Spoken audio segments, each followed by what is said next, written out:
No. Right, hang on. Oh, here we are. We are live. Welcome back, everybody. Welcome back to the main stage.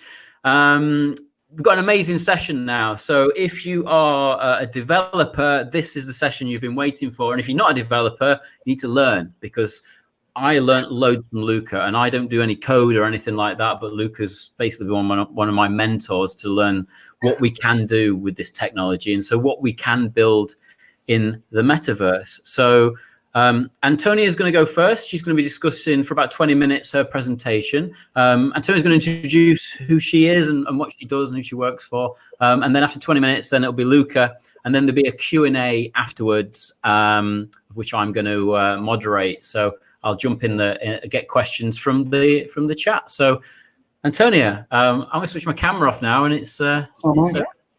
Great. Sure. Hi, everybody. So I'll just start sharing my slides straight away. But so my name is Antonia Forster. I'm the XR technical specialist for industry at Unity Technologies.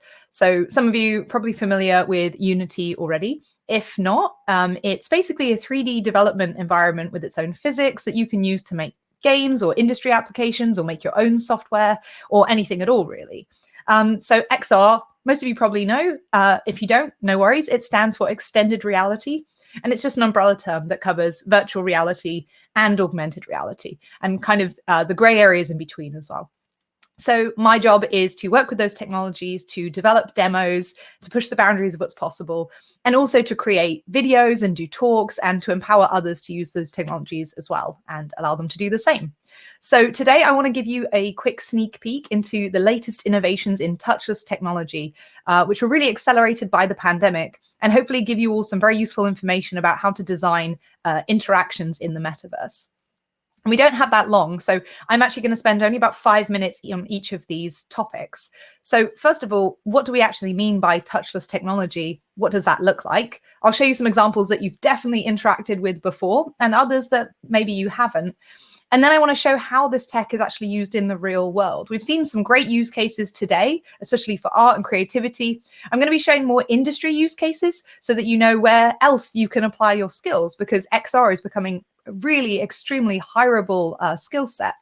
And then I want to explore some of the challenges that I've experienced developing for this cutting edge technology and the opportunities that presents us as well. And then I'll hand over to Luca Mefisto, who'll walk you through some of the design principles and things to bear in mind when you face those challenges yourself. So first of all, what do we mean by touchless technology and what does that look like? Well, most of you will be familiar with controllers as an input system.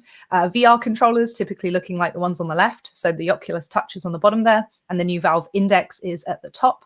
And the Valve Index actually has hand tracking built in, but you still require a controller. There's a couple of drawbacks to using physical controllers, and especially during a pandemic. They're a physical surface, it can be contaminated. And besides that, there's an additional cost when you buy a headset to cover the cost of the controllers. And it's another peripheral that you might lose or break, and it's constantly running out of batteries. I don't know if anyone else here is always buying batteries, but I know that's a big problem for me. For AR, we have two different kinds of devices, really. There are AR headsets, or there are handheld devices like tablets and mobile phones. So in the case of the phone, the device itself is a controller, and we interact with buttons on the screen. So Pokemon Go is an example.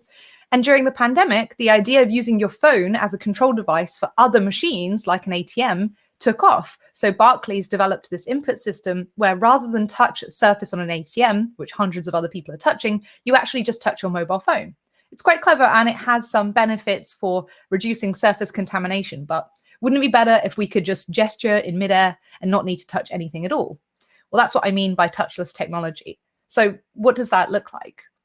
Well, these are some very simple examples of touchless tech and input devices, many of them very familiar. So things that detect presence, like automatic doors or lights or taps, I would count those as touchless. But the obvious drawback is they only have a binary response. They're either on or off, or active or inactive. You can't use them to control a complex interface, really. Voice recognition is a more complex input, whether you're talking to Google or Alexa or Siri. And it gives you a much wider range of controls, but it has its own problems. It often doesn't work in, for example, a noisy environment, and it can't be deployed in a very secure environment like government or aerospace or engineering because it has to record to listen. Face recognition is a relatively new addition to the input space, and Apple introduced Face ID, for example, on their flagship iPhone X. So that biometric data can be used to identify people, for example, at airports. We're increasingly seeing biometric data being used to get people through security checks. You could use that for a control input, but it would be quite difficult to base a whole user interface on it because there's only so many gestures you can make. And face recognition has the potential to be to make some users a bit nervous because it can be used in more sinister ways. For example, you can use biometric data to identify someone from a video of people at a protest or maybe participating in social activism. So the main example that I'll focus on in this talk is hand tracking, and that allows us to interact with objects in very natural feeling and multiple ways. So hand tracking comes in two flavors, wearables or device-based hand tracking. Wearables are exactly what they sound like, things that the user wears, and it tracks hand movements in one of several ways. So this is just two examples. The finger track, which was made by Cornell University in July last year. It actually uses 4 very small, low-resolution thermal cameras, and they visually read the contours on the wrist. And amazingly, you can use that to understand 20 finger joint positions and a variety of hand gestures. On the bottom is a device from Control Labs, or CTRL Labs. They were acquired by Facebook at the end of 2019, and their wristband works with differential electromyography, or EMG. I don't know the details, but essentially it's just a series of electrodes on pads, not the type that like stick probes into your arm. It's non-invasive electrodes on a wristband. And they basically measure the electrical activity in your nerves, so you can tell which muscles are being used. And one of the massive benefits of that technology is you can do hand gestures even if you're an amputee. If you're missing fingers, you can still control the finger on a virtual hand in VR, for example, as long as your nerves are intact. So that's amazing. And I think that device could be used for sign language or translation, human-robot interaction. You could control devices in your homes, and of course, you could use it in VR. So the other type of hand tracking solution, which doesn't involve wearables on your hands, is on device. That means you don't have to wear anything on your hands, and it works really well for VR because you're already wearing a device on your head. So you can just mount the camera on that. If you want to add hand tracking to a VR experience, there's 3 main solutions at the moment. So the big 3 are Facebook, who make the Quest and Quest 2, which obviously includes inbuilt hand tracking, which I'm sure many of you have experienced. HTC, whose Vive Cosmos headset does have hand tracking, but it isn't used that commonly by developers. And then Ultraleap, who are previously known as Leap Motion, who have a small camera. You can buy them on eBay for about £60, and it's worth getting one and experimenting because it's relatively easy to get into Unity and to start making hand tracking demos. There are a few other solutions as well. So the HoloLens, which is an AR headset, so it has transparent glasses and a digital overlay, that has its own hand tracking solution, which is called the MRTK, or the Microsoft Reality Toolkit. Google also has a solution for Android called MediaPipe, and there are a few other small organizations out there like Motion Gestures who have their own solutions. But these aren't as commonly used by developers unless you have a HoloLens, so it might not be as useful for you guys. I just wanted to include this to give you a more complete picture and the right words to go look up if you're interested in learning more. So I'm sure many of you already use VR and AR for art and for creative pursuits, but I'd love to show you a sneak peek of how it's being used in industry to spark ideas and also give you some ideas of where you can market your XR skills and especially hand tracking skills.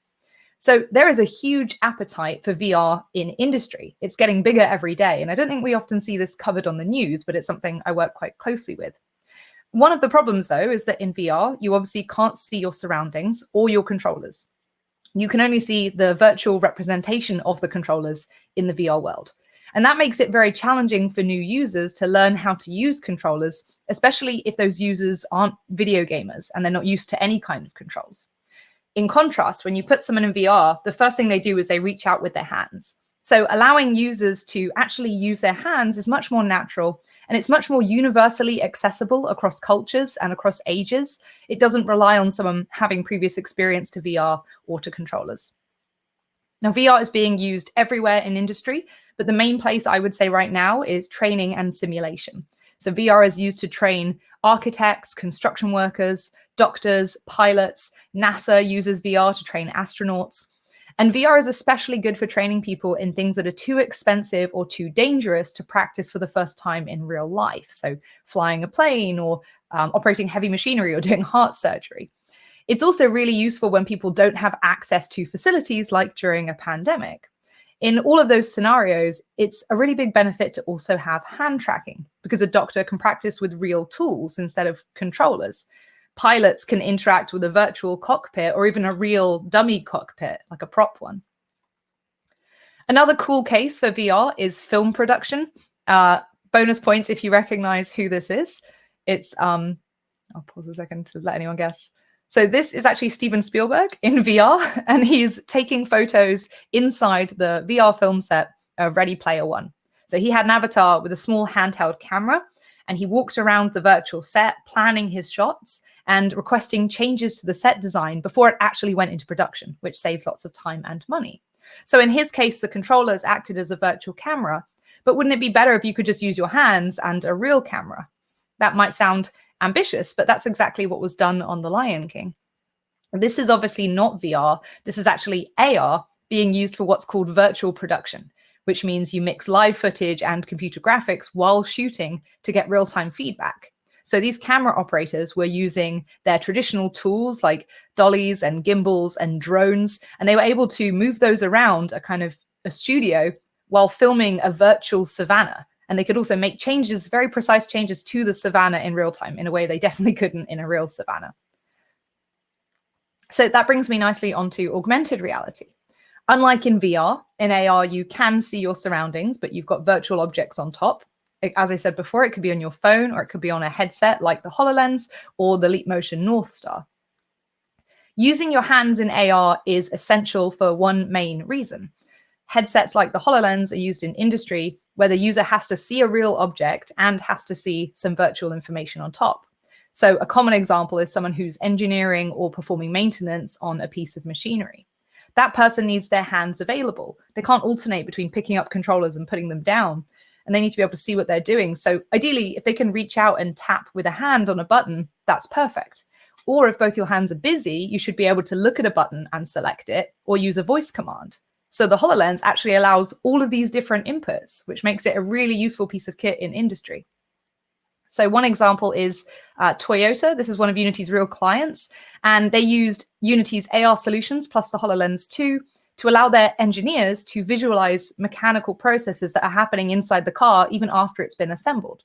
Previously, that would have been very difficult or impossible, especially if the process is an operation you can only see when the car is moving. So now with AR, it is not only safe, it's completely easy to perform a task like that. So working in XR is a huge privilege. I feel extremely fortunate to be doing it, but it also presents challenges and demands new ways of thinking. One of the biggest challenges is that we're designing a totally new kind of interface. Most people will never have interacted with this tech before, and so we need to think really carefully about how we design interactions. So first of all, how will the user physically interact with the content? Secondly, how do we represent the user interface, so the menus and buttons, the UI? On a traditional monitor or a phone, this is very obvious. You would just show the buttons on screen. But in VR, there's a couple of ways you can do this, and it's important to think about where you're going to position the user interface. And the next challenge is, how do you grab and retain the user's attention? In VR, they have 6 degrees of freedom to move and look anywhere. So how do you show them where to look? So I'm going to go through each of these in turn and show you some options. In terms of types of interactions in VR, there are 3 main options. First of all, with hand tracking, the user can reach out and directly manipulate objects. That has the big benefit of being extremely intuitive because the objects act like the real world. No one needs to be taught. They can just reach out, grab things and move them around. You know, we learn as babies how to do that. But the downside of that is it works best if you have large objects in a 3D space.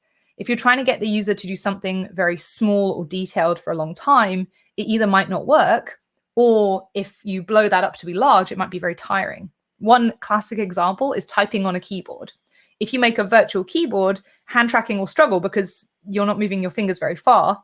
But if you make a giant keyboard in the air and you have to type out a long sentence on it, it's actually really tiring to keep moving your hand around in the air without putting it down at all. So you have to think carefully about the user's fatigue, but also the fidelity of the hand tracking and find some kind of balance. So another option is using hand raise. And this example comes from Microsoft's mixed reality toolkit. It shows the virtual ray or the pointer that comes out of either the controller or from the middle of your hand. And you can use this for cool interactions. So traveling in VR is often a case of pointing the ray where you want to go and then pressing a button on the controller or doing a gesture with your hand. And you could also use that, for example, with a keyboard. You could point to the button you want with a ray, and then you could pinch or do some gesture, which is very tiring. Isn't as tiring as using a giant keyboard, but it has the downside that you have to teach the user that new kind of interaction. You can't assume they'll know how to do that. You have to find a way to communicate to them that that's the correct use. And finally, you can use gestures. So the pinching that I mentioned a minute ago would be an example. It's not advisable to base all of your interaction on gestures because the user would have to remember all of them and you'd be limited in the number of interactions you could have. But if you use them in combination, it can be very effective. This example, by the way, is from Google's machine learning gesture recognition pipeline. Yeah, that's a mouthful to say. So once you've decided on your type of interaction, you have to decide how and where you're going to display the user interface. Again, as if you're using a mobile device, that's very obvious. So I'm going to talk here about VR user interfaces. And you've got 4 main choices. This is a screen space or a heads-up display or HUD, which is where UI is displayed directly on the screen. So it would move with the user's head. That's not used extremely commonly in VR because it's a bit jarring to have something attached to your face, but it could have certain uses. For example, if you have a kind of helmet-like display like Iron Man, or if you have an overlay on top of the world like the Terminator, or if you're inside a cockpit, which has a kind of windshield that you can display things on. Those would all be a type of heads-up display. Your second option is avatar space. The UI could be attached to the user's hand. And this is one that I like using a lot. You could activate a menu by flipping your hand over, for example. The user might need to be trained on how to do that, but most people find it quite intuitive, and it means the menu is always with you wherever you move in the world. Thirdly, you can put the menu in world space. So in this GIF, we're using a combination of hand and world space. You take the menu out of your hand, and you place it in the world. Once you do, it's in world space and it stays there so you can move around it. World space is most useful for applications that train users. For example, if you train a user to use a piece of machinery or give them a tour around a factory, if you put the UI in a stationary point in the virtual world, it's like a menu that the user can approach, read, and then walk away from. And finally, object space. This is a bit more like world space, except the UI isn't stuck permanently in the world. It can be attached to an object that you can move around. And that can be useful for any application where you want a user to move certain objects around. You can attach instructions or buttons on the UI for each object. Now, finally, how do you get the user's attention? Well, XR isn't like traditional media. Users have that 6 degrees of freedom. They can move in 3 axes and they can move their head in 3 different ways as well. So one common technique is sound cues, because if you hear a sound behind you, you have an instinct to turn around and see what it is. Or you can have trailing arrows, dots, or lights that literally point to where the content is. You have to consider whether your user is likely to be sitting or standing and plan the content accordingly. In VR film, it's often assumed that the user will be sitting because the content isn't interactive. So most people sit down to experience it. As a result, VR filmmakers use this technique called the cone of focus. They combine movement, light, spatial position, and sound to get the user's attention. There's a really good article on Upload VR about this, which is where I got that image from. Now, that was a whistle-stop tour of some of the challenges of XR interaction design. I'm now going to hand over to Luca Mefisto to talk more about designing those interactions and overcoming some of the challenges I've outlined. But if you have any questions for me, you can either ask in the QA or please do find me on Twitter and LinkedIn to keep up with what I'm doing and to shoot me any questions there. Awesome. Thank you so much, Antonia. Can you believe I'm nervous? I've done this so many times. I'm so happy to be alongside so many old friends and new friends like Antonia herself. But yeah, thank you so much for your talk. And I'm going to try to build on top of what Antonia was saying about my personal path into experimenting developing hand tracking. Let me just share my screen instead. Should I try to do it with audio? Let's try to do it with audio. I know it's only us, Harvey. It's only us, but you will imagine I will get used to this after years. All right, so off we go.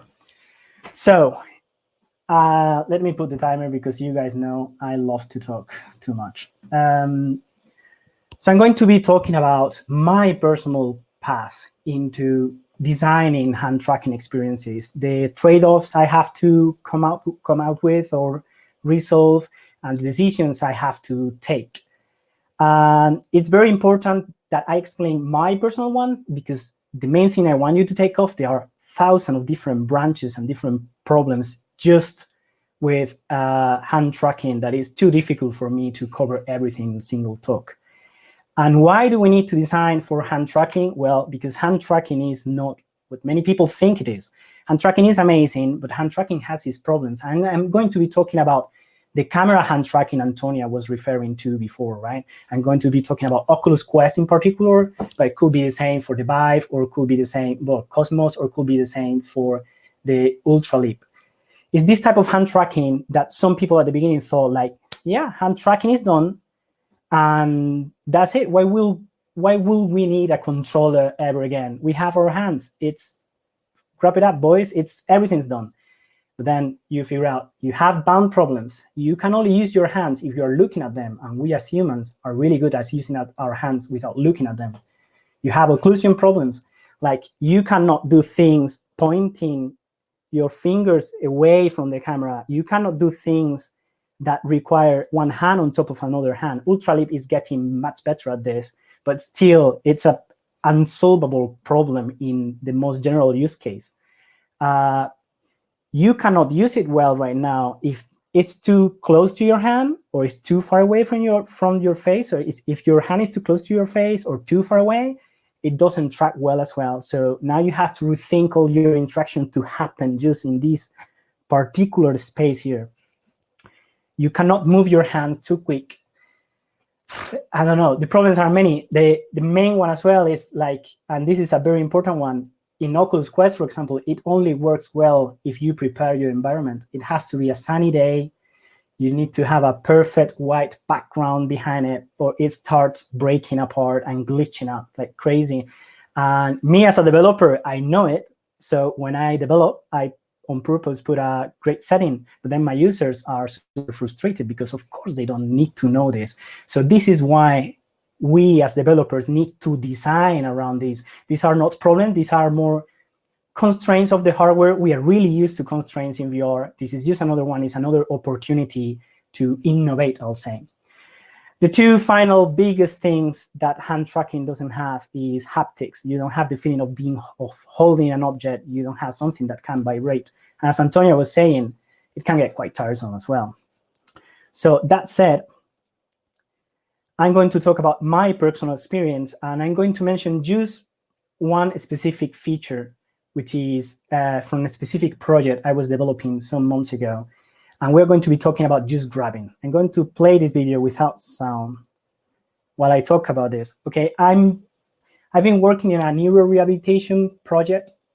Yeah, it's playing. I've been really slow. Yeah, I've been working in a neurorehabilitation project for people who are stroke survivors. And I'm doing this with an NGO, and we have our patients. Yeah, they are required to touch things, grab things, put this here, put that there, etc., etc. So there's a lot of grabbing involved, and hand tracking was an obvious choice for us because it's really difficult for the patients to figure out how a controller works. So let's just think about grabbing in hand tracking, just this little problem out of the 100 different things you want to do with hand tracking. What could I have done? I could have just simply, when they try to grab an object, make the object float nearby a closed hand. This is the usual approach pretty much everyone do first. I mean, it works. It's not immersive at all. I'm going to stop that somewhere here. It's not immersive at all. But most importantly, my particular users, they freak out. They don't have a lot of dexterity in their hands. They don't have, I mean, they sometimes take things too literally. So if they see a thing floating away, they really, some of them really can freak out. Same goes to just grab the object and make the hand completely disappear, which is something you will see sometimes, and you will see like a floating cat. They will freak out with this approach, so it's not good.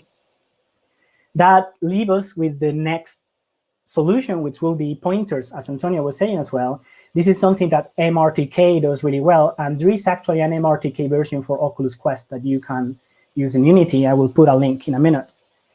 It comes with its own set of problems, like how far is it different to grab when an object is close or too far away? When I rotate my hand, do the object rotate or doesn't it rotate? When I move my hand, does it follow it closely? Does it move slowly towards the position? It's great for productivity, but again, it's not something I can educate my particular patients into using, leaving us with the two final choices, which is let's use physics. This is a solution. I will put some links as well and share all the slides later as well with all the links. Using physics for grabbing with hand tracking is such a big, massive pile of problems altogether as well. I've seen these a lot. The thing is, if your hand is a physical thing in the virtual world, it can push things around, and you have to, envelop the objects with your fingers, an object that is not quite there, and then press them to make sure you are doing a firm grip onto them. 90% of the time, you will be closing too soon and will be like the claw, in the arcades, and it will slip in through your fingers, or you will close your fist too late and then you're pushing bottles away, etc., etc. It can get really frustrating. If, again, something I cannot afford with my patients, because I need them to take care. I need them to think just in the exercise they need to do. I don't need them to try to figure out why they cannot grab this. My personal solution to this, and a general solution to many things, was let's try to do author poses. Oh yeah, I'm clicking on the wrong one. Oh, by the way, these are the links to, if you still want to try pointers or physics or this tool itself, I will put all the links in here. So yeah, my approach to this, I'm going to play this without sound as well in the meantime, which is, I'm going to try to think what the user is thinking, all right? Like, I think they want to grab this object, and I think they want to grab it this way. So I am going to spend a lot of time figuring out the 10 different ways you can grab a bottle or a cup and pre-recording them. And then when I think they are trying to grab it, I'm going to move their hand towards the actual pose that I pre-recorded. Another massive set of problems you have, like, what is grabbing? How do I know that the user is intending to grab? Is they are just looking at it, the hand is close enough? Are they doing a pinching? Are they doing a closing fist? Are they just trying to do this pose because it's a cup and they are trying to keep it on the air? In my opinion, for example, I went with a pinch and now moving to a full closed fist, etc. But this is not solution for everything as well.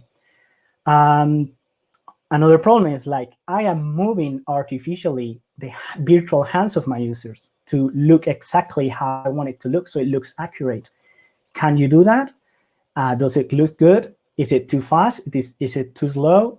This is actually a very important thing with hand tracking, and something I learned, it's that works really well. Like, if you don't go crazy, even if you make unrealistic hands, moving a bit the fingers of your users is actually recommended. Because most of the time, the raw data you will get from the tracking device itself is going to be super noisy, super glitchy. You don't want it to be vibrating all the time. You want to be solid. So you want to be constantly thinking ahead of your user and trying to put that there. So it works 90% of the time, works exactly how they intended it to work, not how it really worked. In my case, this works really, really well. And it entirely removed the mental overload from my users, because I didn't want them to think about grabbing, this hand looks weird, this hand, I fail, etc. I just want them to do it and don't think about it. And I put an entire demo for you as well. It's on SideQuest, thanks to Shane as well. You can download it, you can test it, and tell me what you think about, and I'll put all the links later. Another big problem with this one, just so you think, I just went this one path out of the 3 or 5 I could go. Another big problem I had is how do I record 10 different poses per object? This usually in most video games requires one poor animator placing every single finger in 10 different poses in hundreds of objects, like 1.5 hours per object. I'm not kidding. So I decided to use hand tracking as a tool itself for myself. And in my tool, you will place your hand around the object, like in the air, pretending you're holding it. Just record it, do it 10 times, say, oh, this pose is for this whole surface, etc., and you're done. This will work with hand tracking, but can also work with controllers. This is also free for you to download, and it's all the code. It's there to comment, get feedback, and just use for free in any project. So everything I'm mentioning, not even my stuff, but the stuff for Pointer Settlement, everything is free and everything is open source. So go grab it. So this is just to go about this particular problem. So let me just see. Just about this particular problem, how many branches it suddenly opens, just grabbing and all the different ways you have. So be mindful and develop and design and test with your users, and specifically design the hand tracking that your users need, not a hand tracking for everyone, because I don't think that really exists, not yet for sure. That said, sorry about this super yellow screen. This is the VR Manchester yellow. That said, another important takeaway when you are developing hand tracking, and because again, it's not that silver bullet technology, it's really, really important to give constant feedback to your users. And this is something I also learned while developing all these tools. Feedback is really important, but even more important when you are putting the hands there, but the hands cannot really feel anything. You need your users to feel it. The first very important thing about the most important type of feedback you can give is the visual one. And this is a classical one. It goes even without hand tracking. Visual highlights for telling your users what object is interactive and what object is not interactive is really important. Maybe it's even more important because communicating what is not interactive, so they don't get frustrated trying to grab something that is not grabbable. So they don't, but you have to do it in a way they don't even have to think about it too much. The usual way usually is like just add an outline or add a glow in the object, but I decided to take it one step further and try to add these highlights into the tools themselves, into the hand, saying this is a power of the hand. You're going to touch and grab stuff, and this is your hand doing it. So you can experiment with this, but I think you have to follow these simple rules. The first thing I did in this example is highlight that you are touching an object. As soon as you touch something that is interactable, do something. In my case, I will add a glow with the color of the object, so making this connection between the tool and the grabbable. But then you decide you want to grab it. And maybe the users, as Antonia was saying, gestures are difficult to remember. Sometimes they are too easy to trigger as well. Gestures are another massive kind of worms as well. So one of the best UX things you can do with your gestures is give continuous feedback, like not just tell the users, oh, that's it, you did it, you did the pinch in this case, and you are grabbing the object. You want to tell them, you are starting to grab, warmer, warmer, you're getting warmer, now you're doing the grab. So they cannot do it by mistake, and they know, even if they forget that that was the way to do it, they can easily remember it. In this case, you see, as you start to pinch, the hand will start to get color tinted with the color of the object, but not tinted in any way. It's also getting tinted from the grabbing fingers towards the whole hand, telling you, you are doing this with these 2 fingers. So now this, if you carry on doing it, it's going to be full. You know what will happen. I think this worked really well, and you can see in the how obvious is in the right image, which hand is touching, which hand is starting to grab and finish the grab. I'm leaving there an amazing leap motion right up on this type of feedback for grabbing objects. They have some amazing ideas as well. I really recommend that app. Another very important thing hand tracking is that you don't have haptics, but you can come a long way using self haptics. By the way, I was going to call this slide "Do Touch Yourself" or something like that, but my girlfriend told me no. So it's self haptics. You know, when you are doing certain gestures, you are touching yourself. You know, you are the finger is touching the thumb is touching the index. Sorry. So both feel like they are touching something, and that something could really be anything. Look at the example of the book. I am driving visually, I'm driving you visually to think you're actually touching the book, because again, visuals go in front of perception in our brains. But not just that, it can go even much more, because we as humans has evolved to do that pinch. That pinch is not a gesture that you are going to stop seeing ever, right? The precision grips, specifically the pinch or many others, is something we have that other, for example, monkeys don't have. Like they all power grip things. We do it with precision, and that goes through both parts of our brain. Like if you do a power grip, which will be like I just grab it like this, not even thinking, that's just a left side of your brain. But if I do it with care, you know, doing exactly what I'm trying to do and this finesse, that makes your entire brain glow and really makes your brain work and give you a lot of satisfaction. Some people use this really well with UI, and one I really like is also free on Quest. It's called Elixir and has that little globe or bubble that you press. It can work as a button, and really you can tell, because we are really good at this, how close you're getting there to do the pinch, and you get that self-confirmation that you finish the gesture because you are getting these haptics. Let me see how I do going on time. Oh, I'm almost finishing. You don't need to just touch the hands. You can touch anything else. And in this particular, in the neurorehabilitation tool, for example, one of the things I did that worked really well is aligning a real table with a virtual table. Being able to touch a surface that is really there is a really weird sensation that feels magical, really, and really encourage people to try to do it as much as they can. In my particular use case, this was especially good because my patients are like 60, 70 years old. And you know, when people try to fall and they try to lean on a table that is virtually not really there and they fall, you don't really want that to happen. So for me, that was more like also like a safety issue thing. You can take it so much farther, and you could align your entire bedroom with a virtual bedroom, and you can now feel the bed, feel the walls, feel the floor. This feels amazing. I can tell you, I tried this like 5 years ago with the Vive. I left the controllers and just lied on my bed, and it was weird. It really changed the way I approached feedback. And just as I finish, this one is supposed to have sound, but it doesn't play really well. It's the importance of sound in your experience. Mark is always talking about the 70% of your VR experience is sound, and it can be really true. Let's see if this works.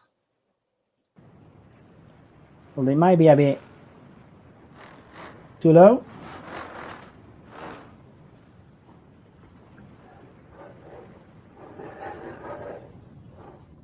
Again, this demo is free on SideQuest. You can download it. And not only you can download it, you can download the entire Unity project if you want to see how it is done, right? We don't have haptics anymore, but we can replace it with sound. And I think you should do it anyway, even without hand tracking. But with hand tracking, it becomes extra special because you don't have these haptics. So anything that could be a vibration can be a frequency sound, you know, these clicks, these hits, etc., that become dynamic with how strongly you are hitting things. Adds a lot to the experience. It really makes things are a bit more physical because you're not really you're holding air in the end. So this really helps, and I really encourage you to do it. Again, this entire project, the Unity project, is for you to grab it. And the last bit I promise about touch is about the sound of touch is you can take it even one step further. We also know, thanks to neuroscientists, that ears evolve from touch, right? So there are some frequencies we as humans cannot differentiate. If you are visually looking at it and experiencing that frequency, you don't know if you hear it or you touch it. And that is really important. I think the best example are these type of pens, that go like, when you do it and you're visually seeing it, you can almost feel it, that you are doing the clicky sound with the pen.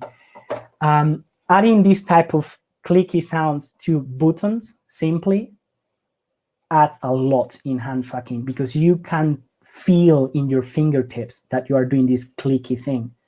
But Eric, who did MRTK for Quest, took it even one step further and made an entire loop of audio sound frequencies and make you feel with hand tracking that you're touching entire surfaces like electricity or lava, etc. And if you really go into it, you can feel it in your hands. It's really, really cool. So be mindful and try to replace all this feedback that you are missing for not having controllers, because you can really do it just with hand tracking. I'm leaving it here. Just so you know, I just touched the surface on, well, not the surface. We went down this way, but there are so many things that also Antonia mentioned about. UI, kind of worms. Raycasting, kind of worms, not so easy. Gestures, incredibly difficult. Locomotion, quite a thing. Physics, super, super difficult as well. But there's already people doing stuff for that, and I really recommend people just going to SideQuest and trying experiments. Also, read all the literature that's there, and I will put these things. I will give them to Mark. I imagine he will put them somewhere. And that's it. I didn't put my introduction slide at the beginning, but I'm just leaving it here just in case you want to. I'm always happy to help on Twitter, anyone. So just add me on Twitter and fire the question there. Sorry if I drag a bit long. No, just 1 minute long. So that will be good. Thank you. And now I need to exit this. Best switch my sound on. Luca, Antonia, that was brilliant. Thank you very much. So we've got about 10, 12 minutes. I've taken some questions and put them in the chat. So I'll kind of read them out now and just sort of lead it. But I've got a quick question before we go into the chat's questions. From both your talks, what I'm seeing, and we've talked about this in the lab, but because we're doing this conference here, we'll get it out there. In terms of the psychology behind how we, I mean, look how I'm using my hands now, but what books and what things that aren't VR related should people be reading, watching on YouTube? Because you talk about spatial interaction. I've just wrote here, spatial input universe. Hands are about ears, they're about smells, they're about touch. You don't want to touch something that's hot. Your other senses are doing things. So in terms of psychology, what can we be reading and researching? And Antonia, you're on mute. Yeah, I know I'm on mute. That's a very tough question. I don't really know, actually. I'm like Parkinson. I'm good at these questions. Yeah, it's challenging. I mean, I have a background in zoology and animal behavior, but not really in sensory input. So I'm sure there are really great books on there about the psychology of different input like devices and ways to kind of create the illusion of, one sense when you don't actually have access to that sense. I don't know of any off the top of my head, but I'll go look into it because I'm interested now. Well, Luca, you said something really interesting, which when you grab, you use the left side of your brain. But if you do something more finesse and detailed and precise, your whole brain lights up. So obviously that's like an MRI scan or something. That's like an ape smashing something and a developed human doing the detail. We are also really precise, doing these type of things. About literature, about this stuff. It's getting old. I don't know you have it already, the VR book. Yeah, well. But many VR books actually do have many UX books usually have a chapter at least about how the brain works. Sometimes you get some funny tips you can grab from here. This an amazing thing I read from here about the otolytic senses in your ear, etc. There's a lot of things to learn from this. I have another massive neurology book in there to understand a bit how things work and about how this whole synesthesia type of thing can work. But sometimes with some stuff, I just look for papers on neurology and see because most of the time this is so experimental that I always go to SideQuest. You have a lot of amazing experiments in SideQuest. And when I feel that something feels like it's working. Like, for example, the clicking button. The first time I tried that was with the MRTK demo, and I told Eric, dude, I'm feeling that in my finger. I'm feeling it. It cannot be just me. And he told me, yes, I'm feeling it too, but I don't know why, but this is so interesting. Then I went to look for papers in neurology saying if there was some sort of connection. Then I found a lot of evidence on that topic, but from like 10 years ago, before VR, well, maybe before VR became this, about how both things are connected. And it's like, oh, by accident, you proved that point, and now we took it a step farther, etc. So it's usually a bit of everything. No, I mean, like I say, that's a big question. I just wanted to throw that in there. I'm going to go to the chat now, and this one's for you, Antonia. It's a Unity question. So I didn't write who posted it, so excuse me on this one. It says, any quality guides from Unity on building your own interaction types? Yes, I posted them all in the chat for you. So there's, I actually posted some from the Quest who've developed their own interaction guidelines, some from Ultraleap who have their own, some from Leap Motion who later became Ultraleap, and some from Unity as well. So yeah, we've all got, there's certain things we all agree on, and there's other points where, you know, the main thing I think really is to test with your users.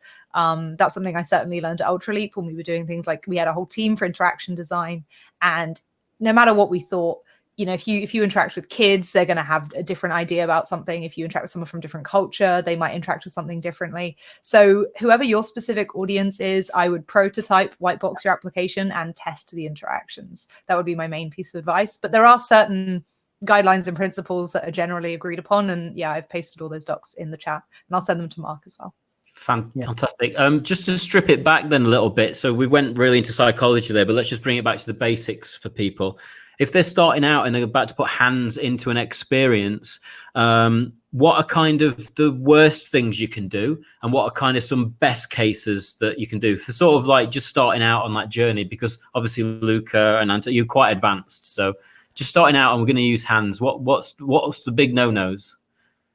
Oh, I'm trying to think. What's a good example? Having a game where you'd have to move your hands really quickly to succeed, because the hand tracking will fail if you're moving your hands super fast. So don't have any game where, you know, you're trying to do something extremely quickly necessarily.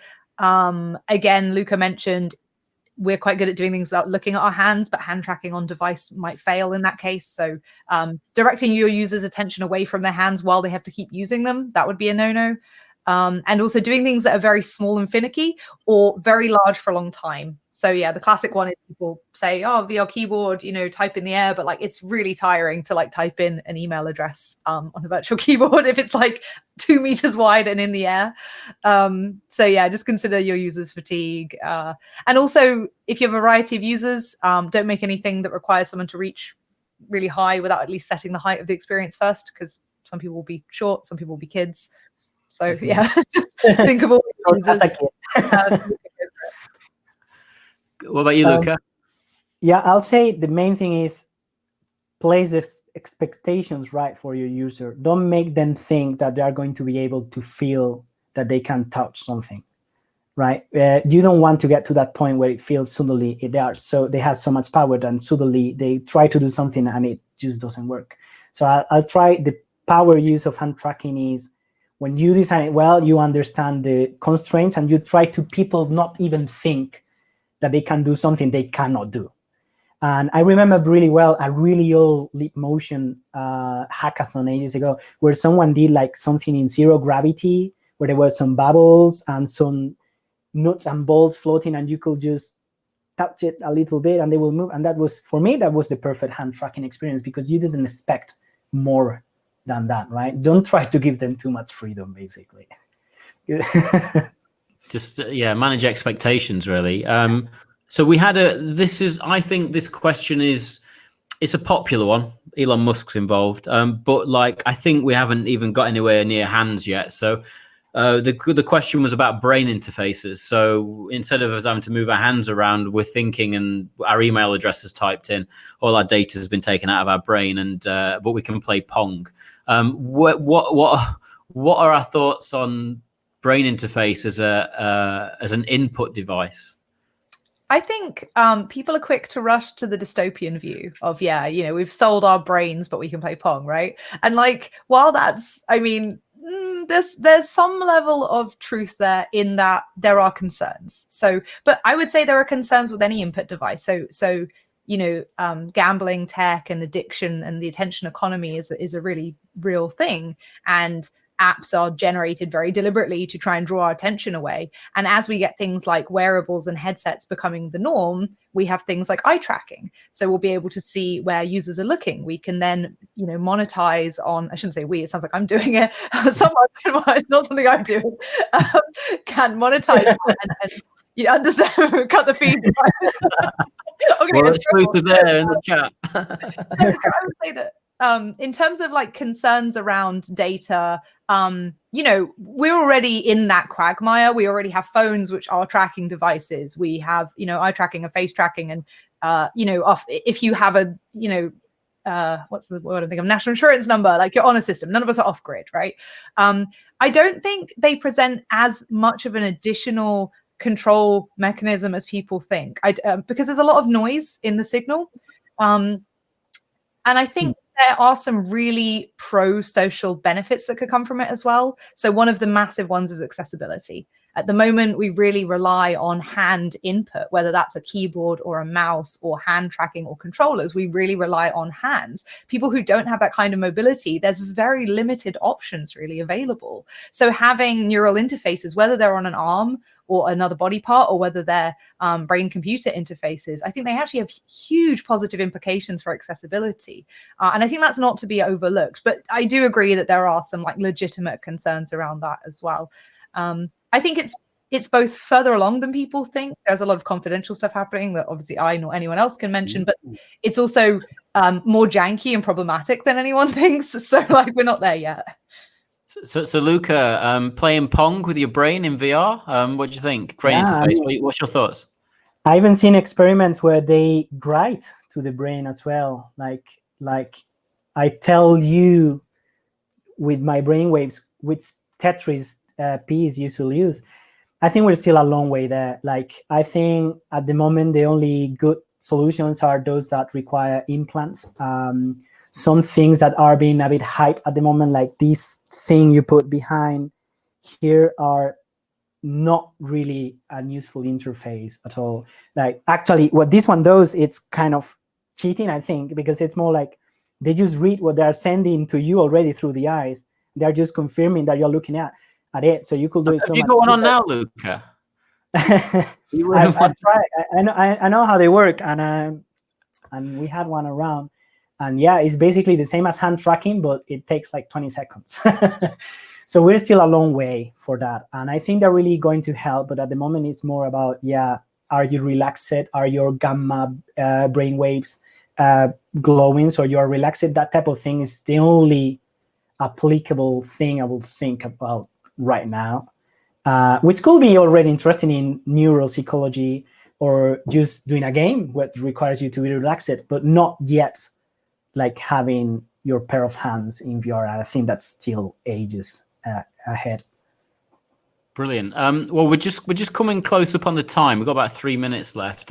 We had an interesting question again about sound, and I know I always bring this up. Obviously, did you mention that our ears developed before, Luca? Did you mention our ears developed before some of our other senses? On top of touch, it's same. So in terms of sound design, then, really for VR creators, I mean, I always say it that it's 70%, 60%, whatever. But like with touch, yeah, what correlations are you seeing? Like the clicky button that you said and the flicking the top of the pen, because you're not looking at it. Is that super important or not so? I think it's super. I think it's super important in the sense that it doesn't.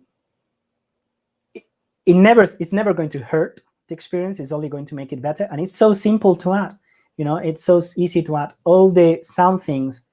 As I always say, it is like immersion and presence is like a lot of cookie points you can get. You know, if you do this, you get more cookie points. If you do that, you do more cookie points. But if you teleport with array, then you're losing cookie points. So it's only going to give you cookie points, right? So I will recommend always go for it because it can really give you the extra you needed to make people feel immersed, even if other things you are cheating and it doesn't feel that immersive. So it's a really, really nice touch. And Antonia, just lastly for you, in terms of projects developed on Unity that are using everything discussed here, all the different inputs, adding the sound, tactile feedback, like what, is there any projects we should be checking out or anything off the top of your head? Or that's a good question. I don't know. I can't think of any off the top of my head. I mean, no. It sounds strange, but actually VR chat, which is built in Unity, because people really because it's open to the community to build worlds, people add all kinds of different like interactions with it. It's been around a long time. But people, creating custom avatars, adding hand tracking to avatars, adding full body tracking. It's one of the only applications, for example, where I've seen full body tracking used. I actually think the VR chat community is super inspiring in terms of. No, I think it's huge, but it's just VR chat. People just think, oh, it's just VR chat, but it's the theatre performances, live music's gone in there. You can design things, you can build worlds. It is a metaverse, and so that as a platform to build into it, and to be part of that is exactly everything that you've just said there. But it's not kind of a sexy brand and it's got loads of advertising dollars, but it's a place that's got a genuine community and people can create in there. So yeah, I totally agree with you on that one. I think it's a great like experimental test bed. I see it as like the kind of original kind of the meaning of punk, when people were like, right, I'm going to put clothing pins in my clothes, safety pins in my clothes, which was really insane at the time and now is like a normal fashion statement. To me, VR chat is a place where people just test stuff, and sometimes it's insane and terrible and sometimes it's really cool, but it's definitely a place where I see a lot of experimentation, which I like. Yeah, talking about hand tracking, there's even a deaf community that can communicate now on VR chat, so that's pretty cool. Brilliant, man. So I'm going to wrap it up there because we've hit 8:30, and so thank you very much. Big round of applause. In the we need some emojis in that chat if this is going to continue. I know, yeah. I'm from the Twitch community. It just goes mad. So we're going to have a 5-minute break. We're going to come back about 8:36. We got one more session, and this is about virtual music. So we have Kay from Lost Horizons, who put the big gig on at Glastonbury this year. 4 million people went to it. Insane. And then we've got Lewis, who's created Free Party VR. Which is, he's built it all himself, and he's got an awesome community. He puts on loads of gigs in there. I've been to a few of them, and there are similar things between both worlds. And Annabeth Robinson from Salford University, head of animation there, she's going to be moderating it. And what's great about Annabeth is she used to hang out in Second Life and loads of other worlds like 13 years ago. So we're going to talk about what we can learn from the past to put into the present. And then after that, we are going to do some networking, and I've already started on the craft beer there. So grab a wine and just wind down and hang out. So I'll see you all in about 5 minutes. And thank you, Antonia. Thank you, Luca. See you all soon.